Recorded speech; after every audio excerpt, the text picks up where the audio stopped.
candidate for the Republican Party's presidential nominee, Nikki Haley.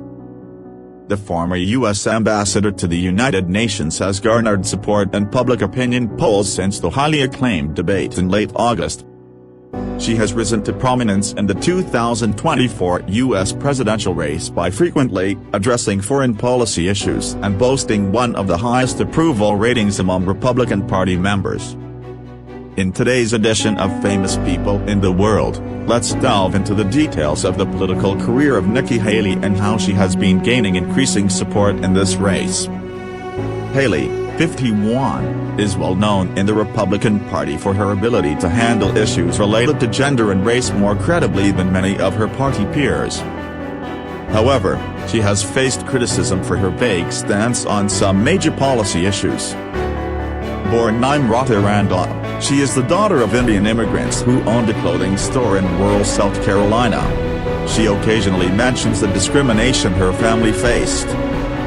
She graduated from Clemson University in 1994 with an accounting degree and went on to hold leadership roles in several business organizations before securing a seat in the South Carolina state legislature in 2004.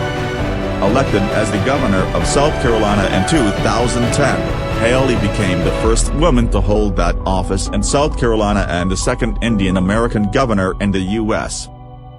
She also served in the state house from 2005 to 2011, defeating the incumbent, Lara Khan, who had served in the state house since the mid-1970s. Haley gained national attention in 2015 when she signed a bill to remove the Confederate battle flag from the South Carolina State House grounds after the racially motivated killing of 9 black church-goers by white supremacist Dylann Roof. She appointed current rival Tim Scott to the U.S. Senate in 2012. Haley also made a significant impression when she spoke at the 2020 Republican National Convention, arguing that the United States is not a racially divided nation. She claimed that most Democratic Party members now say, "America is a racist country." That is a lie. America is not a racially divided nation. Haley supported some of Donald Trump's opponents in the 2016 Republican presidential primaries but later served as his ambassador to the United Nations, defending U.S. interests. During her tenure, the U.S. withdrew from the Iran nuclear deal, an agreement not favored by the Republican Party.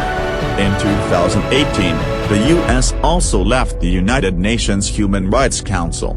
However, the U.S. rejoined the council in 2021 under President Joe Biden's administration. Haley's resignation from her position as the UN ambassador in late 2018 came as a shock to some in the Trump administration. At the time, she brushed off questions amid speculation that she might be considering a run for the White House in 2020. Since leaving the Trump administration in 2018, Haley has herself from him on several occasions but later softened her tone. She criticized Trump after his supporters stormed the Capitol on January 6, 2021. She has mostly avoided questions related to Trump's impeachment trials, both the House and Senate proceedings. However, she criticized Trump this summer for mishandling sensitive national security information, saying that if the information in the indictment was correct, it posed a grave danger to U.S. national security.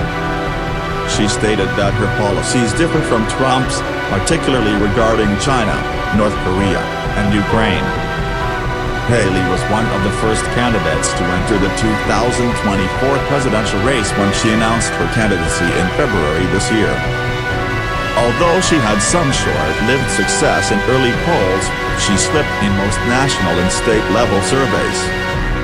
However, the August debate provided her with a modest level of support, as she positioned herself as the most competent candidate in foreign policy. While most candidates adopted a tough stance on China, Haley's unwavering support for Ukraine showed a contrast with Trump and Florida Governor Ron DeSantis, who believe that the conflict is not a top national security priority for the United States. It can be said that the first Republican debate on August 23 was a success for Nikki Haley.